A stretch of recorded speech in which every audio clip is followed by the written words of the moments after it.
Today, we might make a controversial decision.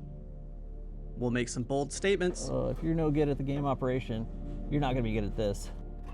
And we'll even question our manhood. That's not long enough. That's not long enough. Today's an excellent day to put on the M3 style fenders for our F31. Give it a little bit more character, give it a little bit more aggressibility, as Brian from Keys Motorsports would say. We're going to get started with that. It is currently 9:16 in the morning. We're going to see how long this actually takes from a guy who's never ever done this before. So, ready, set, let's go. We're going to start on the driver's side today, and one of the first things we have to do is get rid of this plastic cover here that's going to be hiding a few bolts. To get this plastic cover off, we'll need to take our trim tool to pop the plastic rivet cores out, and then we'll come back and get the rivet bases. With those out of the way, the plastic cover is just going to come right out and then reveal the three 10mm bolts that we need to remove. But we're going to leave those in for now and go ahead and work our way from the bottom to the top. Next up, since we're not lifting this up off the ground, we need to turn the wheel. Now this is going to be the first time we turn this wheel because we've got to get out these three little push pins here so that we have access to a 10mm bolt here, which evidently is pretty awkward to get to. And then there's another one further back that we'll need an extension for. These are pretty easy to push through with a pick tool, but getting them back, that's another story. After you push them through, you can remove the bases with the pick tool as well. The other thing I'd recommend is removing the 8mm fender liner screw here so you have more room to work behind the fender in a few minutes. We'll be able to work with this. Now that we have access behind the fender, you're going to see the 10mm bolt that needs to come out near the base of the fender. And if you don't have an extension, and I mean a really long extension, you're going to want to get one. That's not long enough. That's not long enough. Oh no. What are we going to do? Am I going to have to stick my whole hand back there? The answer is yes. More aggressive with it. Let's go to 10. All right, let me crank this thing up to 11. Well, let's see. Oh, I got it. Yeah, boy. Get that. Oh my gosh, and now I dropped it. Well, I should be able to get it once it's off. All right, there's one. Let's get these top ones. Remember I mentioned that awkward bolt down there? I have no idea why I forgot about that other bolt down there, but this is going to come back to bite me later. Because now it's time to get the two bolts up underneath here, holding the bumper to the front fender. Now, the best way to get at these two front fender bolts is to actually take a couple of the fender liner 8mm out. There's actually 3 in there. I went ahead and just took the top 2 out to get better access to the area. Usually this first one, 8mm, out fairly easy. After the 2 8mm fender bolts are out, there's a final 10mm a little higher up and forward. You can just see the bolt through the top here. And from below, you could just make out the bolt from down here. See it right there? Got it. The next one to get is the 10mm behind the door. Now be careful with this foam because you're going to need it later, so be gentle. So for this final one here, we're just going to poke this to the side. 10mm. There it is. All right. Is it ready to come off now? Let's see. It would be if you had remembered that last bolt at the bottom. Oh my gosh. What in the world are these? Is that that awkward bolt he was... Oh, yeah, it was that awkward bolt. Looking at it from above makes it seem like it's pretty easy to get to. All you need to do is pop the holder off for the wire and then tackle that final 10mm bolt by just peeling a foot of the side skirt off. And that's true for the wire holder. Good. All right, so that's loose now. But getting at that last 10mm bolt ain't so easy. At least it wasn't for me. I tried a wrench. I tried a short socket wrench. We're going to try this with my least favorite tool, my Husky. And I even tried a deep socket. It just wasn't happening for me. I hate this thing. I absolutely hate this thing. We're taking the side skirts off because I'm done messing with this. So that's what we're going to do. A few turns of all those T25s at the bottom and a couple quick pops later, that side skirt was off.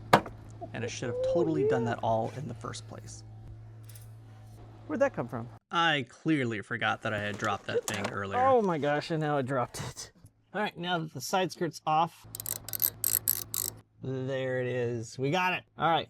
I only got one of my push pins back though. It was finally time to get this fender off now that all the bolts were finally out.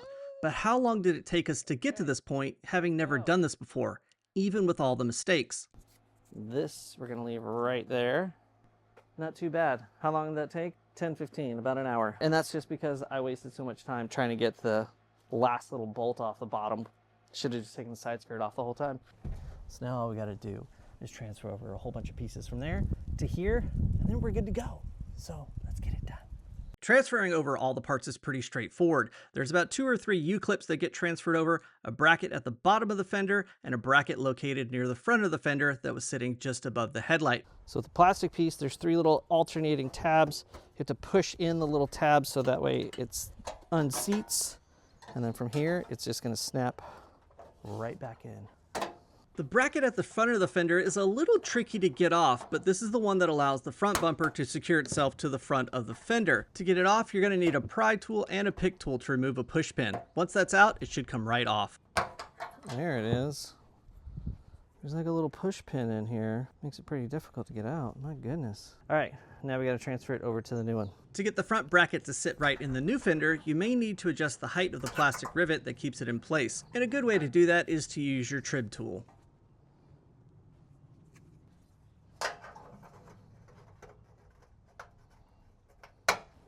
It's gonna be a little loose in there. Let's see.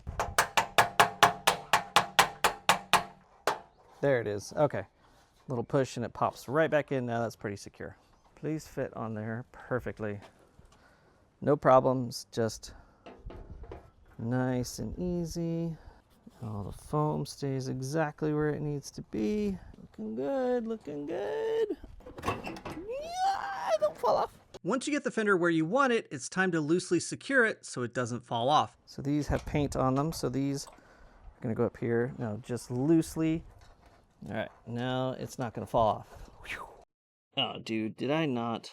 You gotta make sure that the little arm that's in the front here that we talked about earlier, it goes back on top of that. So I'm gonna take these 2 out just so I can access that area again. Had to bend that just a little bit. So what I'm gonna do is I'm going to secure it from the bottom up towards the top, and everything's gonna be kind of loose until we make sure that the panel gaps are all correct. Since the top was secured and the fender isn't at risk of falling off anymore, we'll need to loosely secure all the bolts back in again. That includes the lower fender, the lower posterior fender that you're gonna need the extension for. If you're no good at the game operation, you're not gonna be good at this. The 10mm above the headlight, and the 2 8mm fender screws, as well as the 10mm behind the foam near the door. All right, let's check the fitment here. I'll close this down.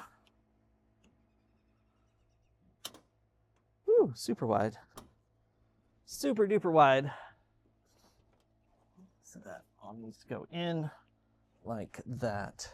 I think this needs to rock that way a little bit. The nice thing about doing one side at a time is that you can actually use the other side as a reference point to really line up and match up the width of those panel gaps. And I'm glad I did, because I kept going around that car quite a bit just to make sure we got everything lined up as close as we could. I've already got the side skirts off. I might as well just go ahead and put the sport ones on there. I think we're gonna do it. Yeah, we're gonna do it. First thing we gotta do before we put this on is pop this little cord back in its little holder. Now, I know I said I have side skirt extensions coming, and I should probably hold off on putting this on there. But I can put those on with this on there, right? Oh. Oh, oh, it's coming together. Oh, yes. Look at that. That looks so much better.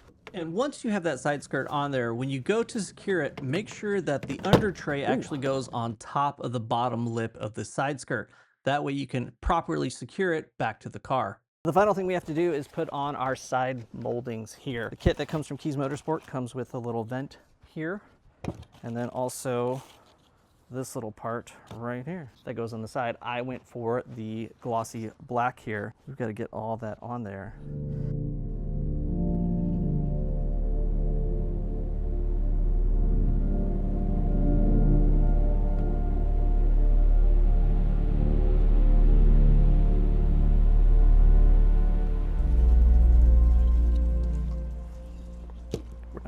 We're not doing that.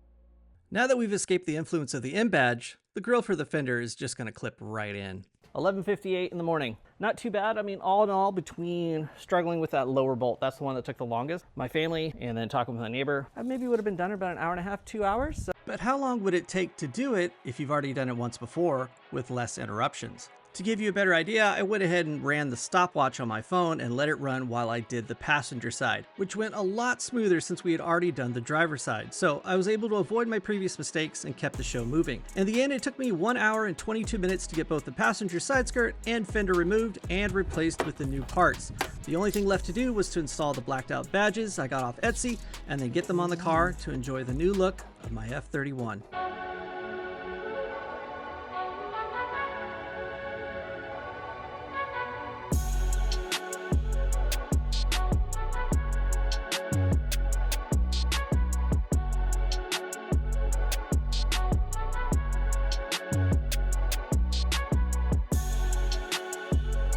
M3 fenders are on, side skirts are on. It really only took about 3 hours to do, so it really wasn't all that bad. There were a couple of bolts, yes, that were annoying and difficult to access, but we were able to get to them. Last thing to do now to get the whole exterior kind of dialed in, wheels and rear bumper. We got the M Sport bumper already sitting in the garage, just has to go off to paint. And then I've got some side skirts and a splitter coming as well. Also have another project vehicle that's sitting in the garage over there that I've been dying to get started on. I'm really excited about that one. It's a classic. It's my first true project car, and I feel like I bit off a bit more than I can chew. So I'm not sure which way we're gonna go. We're gonna either start with the new project car or continue with this more modern project car. You guys let me know in the comments which one you wanna see. You wanna see the classic get started, or should we keep going with the wagon build? I don't know, I'm excited to do both. We'll see which way this goes. I'll see you guys in the next one.